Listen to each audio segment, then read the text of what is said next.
Welcome back to Can You Hear Me, a podcast about hearing, hearing loss, and everything in between. I'm here today with Dr. David Landsberger, Associate Professor in the Department of Otolaryngology at NYU. Dr. Landsberger, thank you so much for joining me today. Truly my pleasure. Thank you for having me here. Yeah, of course, of course. I'm happy to have you on as well, and we'll just get right into it. My Great. first question for you is about your research. So I saw that your research focuses on all sorts of aspects of cochlear implants, but can you tell me a little bit about your favorite research project and how you foresee it impacting patients? Okay. You're asking me to choose between my babies here. My favorite. Really, the answer will depend on the day you ask me. So I'm going to pick one, I guess, is cochlear implant research, for the most part, historically, and to this day, is mostly about how can we get people to understand speech. And generally, we've been pretty good at that. Many people with cochlear implants understand a lot of speech. They get words correct, they get sentences correct, they can have conversations. And our outcome measures are things like how many words did you get correct?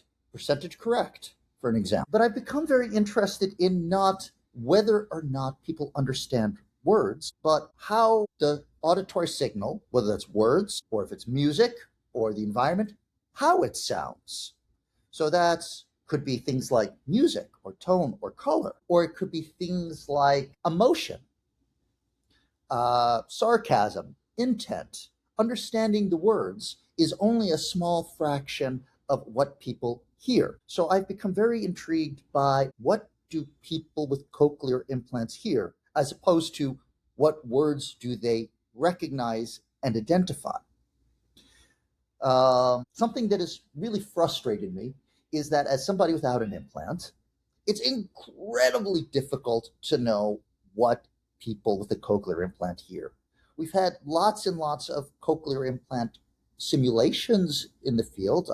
I suspect you've probably heard some of them, but they tend to imitate the information or the signal processing, but don't really represent what they sound like. And yet at the same time, there's a large population of people out there, i.e. those people who have cochlear implants, they know exactly what it sounds like. So the question is, how do you get that information out of the heads of people with cochlear implants? How do you fish these abstract concepts of sound quality through a cochlear implant?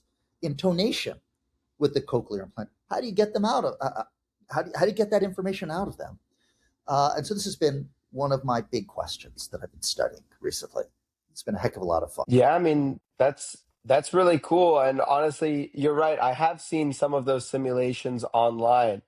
And just curious, when you say that these simulations aren't necessarily hearing what those people understand, are you saying that, let's say if I pull up a YouTube video that says, cochlear implant simulation, that's not actually what those people with cochlear implants are hearing? Is it just are you saying it's what the cochlear implant is giving them, like in terms of signal, if that makes sense? That's right. I mean, obviously, we'd have to pick a particular YouTube video to discuss what that particular one was doing. But typically, like using what we call a vocoder, which is the most common simulation, what they do is they replicate cochlear implant signal processing. So with a cochlear implant, an auditory signal is picked up by the microphone, and then it's split into many different frequency bands, one for each electrode, and the amount of energy coming out of each electrode, coming out of each band, is presented to each electrode using electric pulses with an amplitude of the pulse that is designed to represent how much energy is in that frequency band. And that's how cochlear implant signal processing generally works. So what these simulations do is they do the same basic thing. They take the audio the same way and they split it up the same way. But of course, they don't take the output of that and spit it out as electric pulses, because I can't hear those electric pulses. You can't hear those electric pulses. So what they do instead is they take an auditory signal, sometimes it's noise, with these simulations that process the information the same way, but they'll have to represent the signal not with electric pulses, but with audio. So that could be pure tones representing the frequency, or it could be narrowband noise. But those pure tones and those narrowband noises are not going to sound the same as the electric pulses. They're also going to be heard by someone who has a relatively intact auditory system. And so the degradation of the auditory system isn't represented. And then there are several other issues, such as sometimes they're simulated, sometimes aren't simulated. But what ends up happening is if you play these simulations to somebody who has an acoustic ear in one side and a cochlear implant on the other, they'll say, no, that's not it. Not at all. So mostly these simulations they're good representations of the kind of information that is available, but are not very good representations of the sound quality. I see. That makes sense. So, just curious, how did you get into ENT research? I mean, if my listeners recall from my history of the cochlear implant episode, William House Bill and House, Graham yeah. Clark Yeah. were involved with the development of the first cochlear implant. And I understand that you have experiences working in their labs to some extent. So, could you share some of these experiences? I mean, I'm sure they're Sure. interesting. Yeah, I mean, the truth is, yes, I've worked in the groups led by both of these guys. The truth is, I don't know those individuals very well. Bill House was gone by the time I got there. Graham Clark was the head of the department when I got there, but he was my boss's boss, and I didn't interact with him a heck of a lot. I can tell you a bit of the cultures that were created.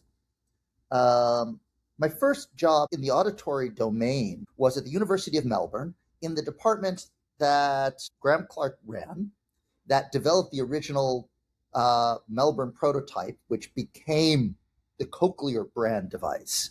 And so it was really the home of Cochlear, effectively. And as you can imagine, there's great local pride for having developed and invented the cochlear implant there. And this was true in the department. This was true in the area. This was true around Melbourne. This was true around Australia. It was a real issue of pride to have the first cochlear implant there. Then from there, I ended up taking a job in Los Angeles at the House-Ear Institute, which was the institute that Bill House developed, that implanted the first FDA-approved single-channel cochlear implant. And when I got there, Human Resources took me around, and they gave me the show, and they told me, welcome to the place that invented the cochlear implant. I, of course, was amused and surprised and confused because I just came from the place that invented the cochlear implant.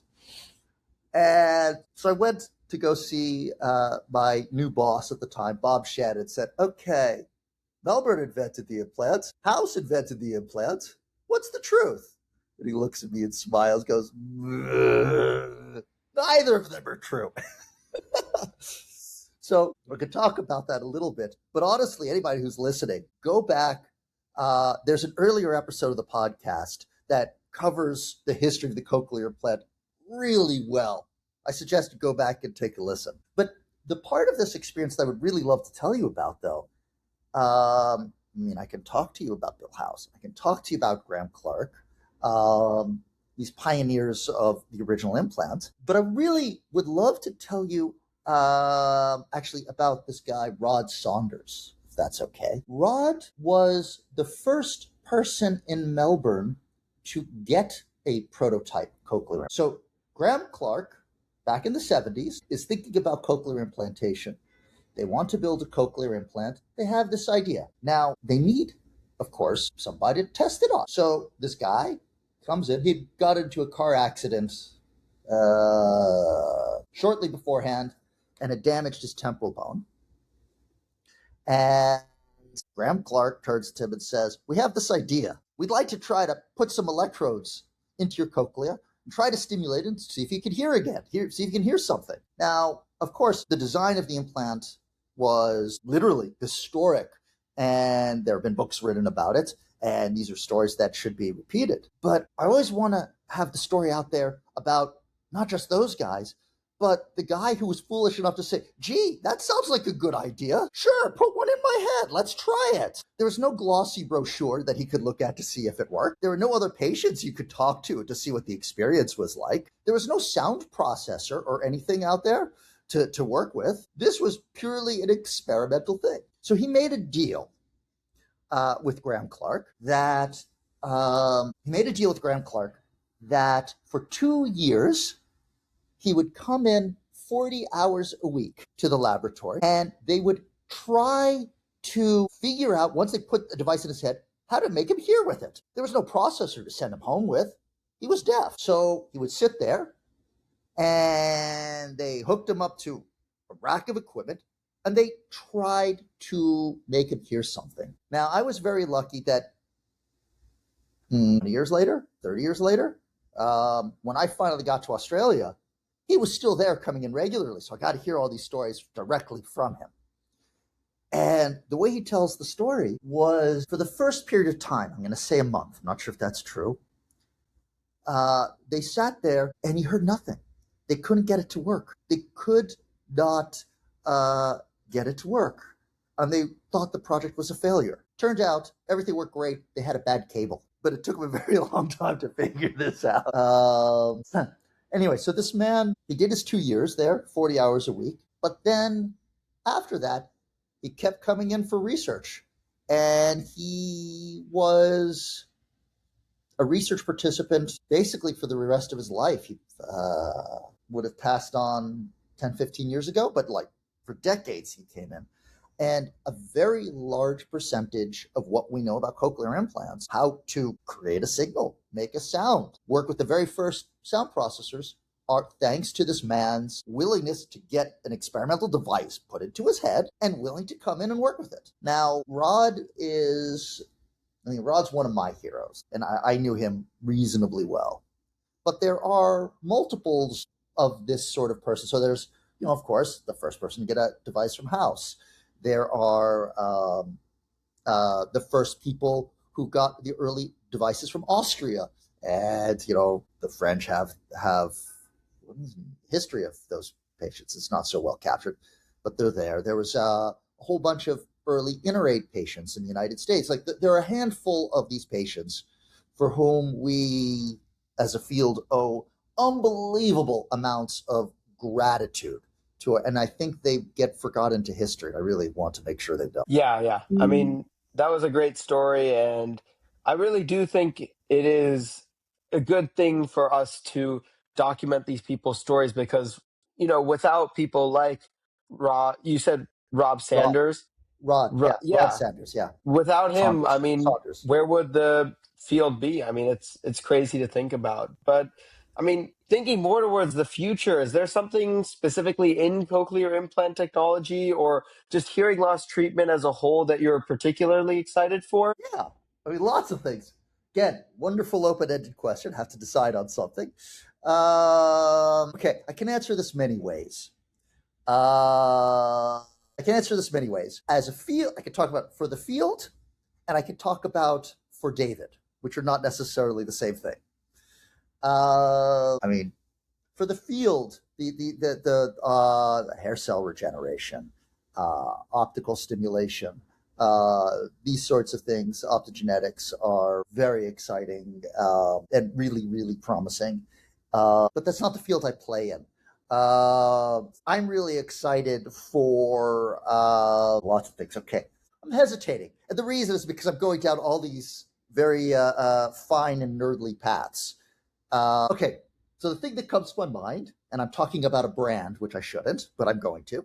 Cochlear has just released a new device, the Nexa platform. Now, the Nexa platform has in it the ability to stimulate on multiple electrodes simultaneously, allowing you to create very weird shapes and patterns of electric stimulation. Gives you much more flexibility theoretically than what is used clinically commercially.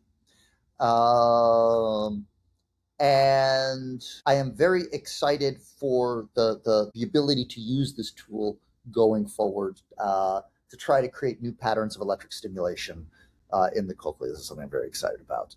Um, I probably should say here, especially because I've mentioned a brand, that Advanced Bionics has been able to do this for a very long time.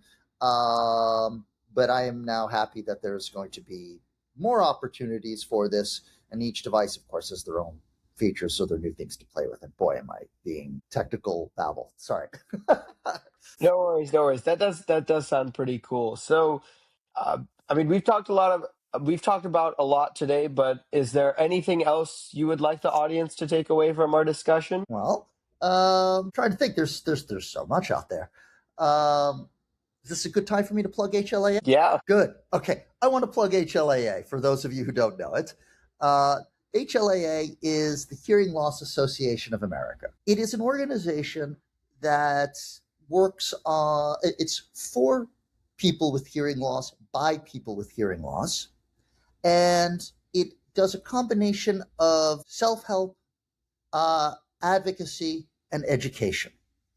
And it is a fabulous resource to learn both about hearing loss, but also how to deal with it, the practicalities of living with hearing loss, how to get good advice on dealing with problems related to hearing loss, as well as to foster a community of other people with hearing loss. This is an organization that I've been involved with for very many years and is near and dear to my heart. So I would highly encourage people to come and participate.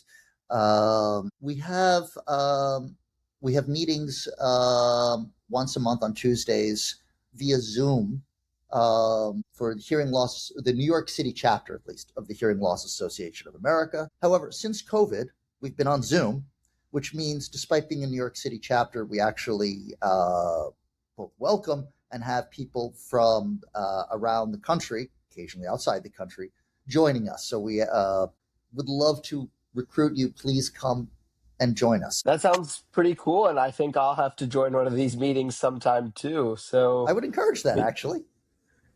yeah. Well, thank you very much for joining me today, Dr. Landsberger. It's been great having you on the podcast. My pleasure.